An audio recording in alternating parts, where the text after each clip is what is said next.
नमस्कार मित्रांनो, मी अमोल कुमार दुतोंडे। आज आहे 23 जून 2026। मित्रांनो, सांगितल्याप्रमाणे मान्सूनचा जो मुख्य प्रवाह असतो, मान्सूनची अक्षी रेखा असते, ती जवळपास मुंबई, नाशिकच्या दक्षिण भागात, नंतर संभाजीनगर, जालना, बुलढाणा, अकोला, अमरावतीच्या दक्षिण भागात, वर्धा, नागपूर अशी जवळपास गडचिरोली, चंद्रपूर पार करून भंडारा, गोंदियापर्यंत पोहोचलेली आहे मित्रांनो।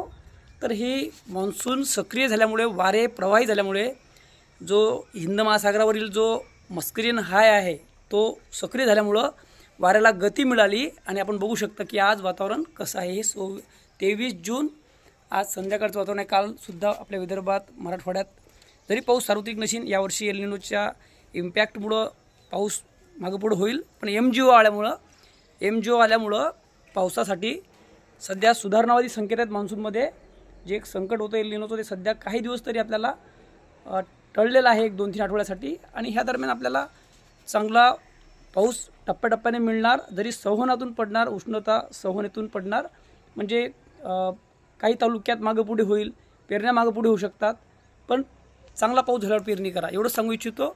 आणि बघा, मान्सून सक्रिय झाला की कसं दररोज वातावरण यायला लागतं। आणि जवळपास आता बघितलं तर तुम्हाला महाराष्ट्राच्या कित्येक जिल्ह्यांमध्ये पाऊस सक्रिय होताना दिसेल, फक्त सार्वत्रिक नाही, पाऊस मागं पुढे होईल। बघा कशा विजा होतात। आणि जवळपास आजचं चित्र बघितलं तर अकोला, बुलढाणा, जालना, संभाजीनगर, त्यानंतर कोकण, नगर, इकडे विदर्भात अमरावती, वर्धा, नागपूर, म्हणजे बऱ्याच ठिकाणी आज वातावरण सक्रिय झालेलं आहे, विदर्भ, मराठवाड्यात, उत्तर महाराष्ट्रात। त्यामुळं मान्सून आज मुंबईपर्यंत पोहोचला। आणि जरी सार्वत्रिक दमदार सगळीकडे पाऊस सर्वदूर नसेल, पण प्रत्येक जिल्ह्याच्या भागात 40-50% भागावर, 60% भागावर पावसामध्ये आज वाढ होणे निश्चित आहे। आणि अजूनही येणाऱ्या दिवसात पावसात वाढ आहे, त्यामुळं पेरण्या टप्प्याटप्प्याने होतील। त्यामुळे घाईगडबड करू नये, सर्वांना पेरणीकरता योग्य वेळ मिळेल, पेरण्या तुमच्या विस्कळीत होणार नाहीत, पेरण्या होतील, दुपारचा पाऊस, संध्याकाळचा पाऊस होईल, त्यामुळं शांततेत पेरण्या होतील असं वाटतंय। आणि 1 किंवा 2 टप्प्यात पेरण्या होऊ शकतात, म्हणजे समजा येणाऱ्या 25 ते 30 आणि जुलैच्या पहिल्या आठवड्यात, समजा 1-2 ते 7-8 जुलैच्या दरम्यानसुद्धा चांगला पाऊस अपेक्षित आहे।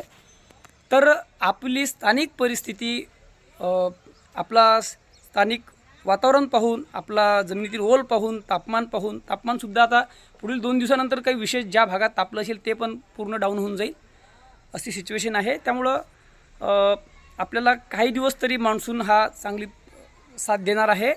त्यामुळं भविष्यात खंड वगैरे पडू शकतात, पण त्यावेळेस आपण तसं अपडेट करू।